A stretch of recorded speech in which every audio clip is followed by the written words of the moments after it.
Assalamualaikum warahmatullahi wabarakatuh. Perkenalkan, nama saya Ragil Anggini dari kelas E angkatan 2019. Hari ini saya akan melakukan percobaan perubahan kimia dan fisika pada lilin dan kertas. Sebelum kita memulai percobaan, alangkah baiknya kita memahami apa itu perubahan fisika. Perubahan fisika adalah perubahan suatu zat yang tidak disertai dengan pembentukan zat yang jenisnya baru. Sedangkan perubahan kimia adalah perubahan suatu zat yang menghasilkan zat baru. Perubahan kimia bersifat permanen, yang artinya zat hasil terbentuknya tidak dapat diubah lagi menjadi zat asalnya. Alat dan bahan yang digunakan dalam percobaan ini adalah ada lilin, 2 buah kertas, kemudian ada gunting, korek api, penggaris, dan juga piring. Pertama, saya akan melakukan percobaan perubahan fisika dan perubahan kimia pada kertas. Pertama adalah kita gunting kertas menjadi potongan-potongan yang lebih kecil.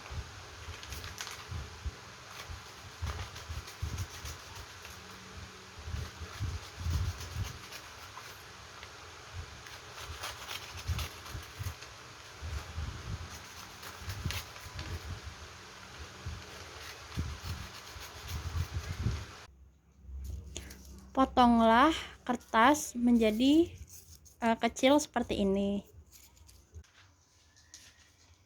Langkah kedua adalah kita akan membakar selembar kertas dan kita diamkan.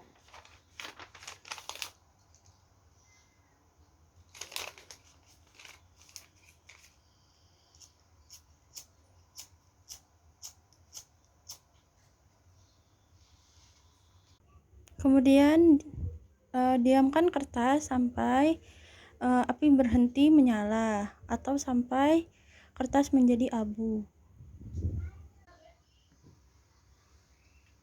Setelah kita melakukan 2 percobaan ini, kita amati perbedaan perubahan yang terjadi pada kedua kertas. Kertas pertama, ketika setelah digunting, kertas berubah ukurannya menjadi lebih kecil. Kemudian kertas kedua setelah dibakar, kertas menjadi abu. Dari 2 percobaan ini dapat diketahui bahwa ketika kertas digunting, perubahan yang terjadi adalah perubahan fisika. Karena pada kertas ini hanya yang berubah itu ukurannya saja, tidak membentuk zat baru. Sedangkan ketika kita membakar kertas, perubahan yang terjadi adalah perubahan kimia. Karena setelah kita membakar kertas, maka dihasilkan abu kertas. Hal ini membuktikan bahwa perubahan kimia itu menghasilkan zat baru, yaitu kalau di kertas ini adalah abu. Abu ini tidak bisa berubah kembali menjadi zat sebelumnya atau bentuk kertas yang sebelumnya, maka disebut perubahan kimia.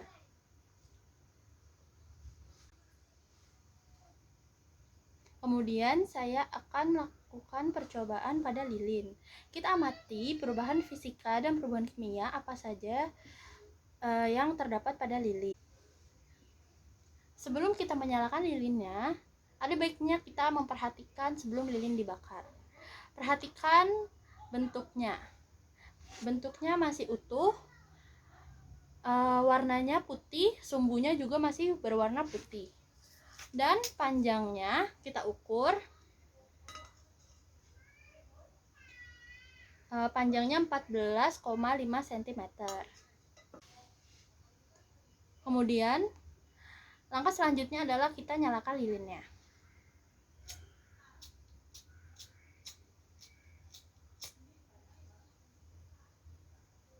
Kemudian letakkan di piring.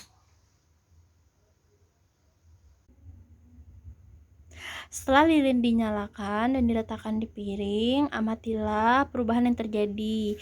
Yang pertama adalah sumbu lilin berwarna hitam. Kemudian lilin meleleh karena adanya panas dari api.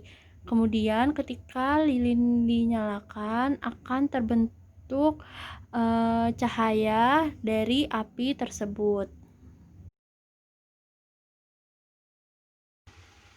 Dapat kita lihat lilin meleleh menjadi zat cair. Kemudian zat cair ini akan mengeras kembali. Setelah kita menunggu lilin dibakar sampai lilin pendek seperti ini, kita boleh matikan. Setelah dimatikan, kita bisa amati bahwa munculnya asap yang keluar dari lilin. Kemudian lilin menjadi lebih pendek dan terdapat lelehan-lelehan lilin yang tadinya berbentuk cair sekarang sudah mulai mengeras. Setelah itu kita bisa mengukurnya menggunakan penggaris.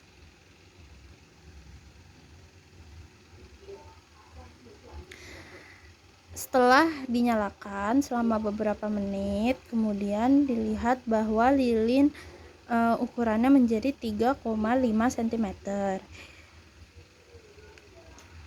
Dari pembakaran lilin, kita dapat menyimpulkan bahwa saat kita membakar lilin terjadi perubahan fisika dan perubahan kimia. Perubahan fisika dapat dibuktikan dengan ketika kita menyalakan lilin, lilin akan meleleh dan berubah menjadi zat cair yang kemudian akan berubah menjadi zat padat kembali ketika kita mendiamkannya. Kemudian, perubahan kimia yang terjadi pada lilin adalah ketika lilin dinyalakan, lilin menghasilkan cahaya. Kemudian, ketika lilin dimatikan, lilin menghasilkan asap. Asap dari lilin mengartikan bahwa terjadi perubahan kimia yang menghasilkan gas-gas kimia seperti CO2, CO, dan H2O.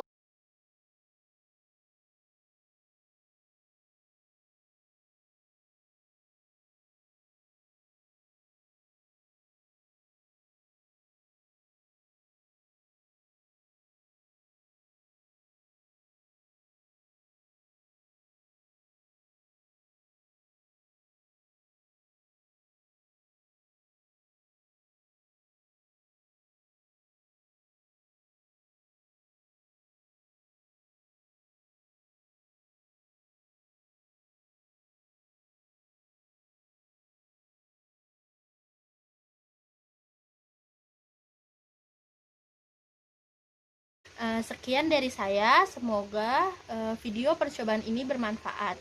Wassalamualaikum warahmatullahi wabarakatuh.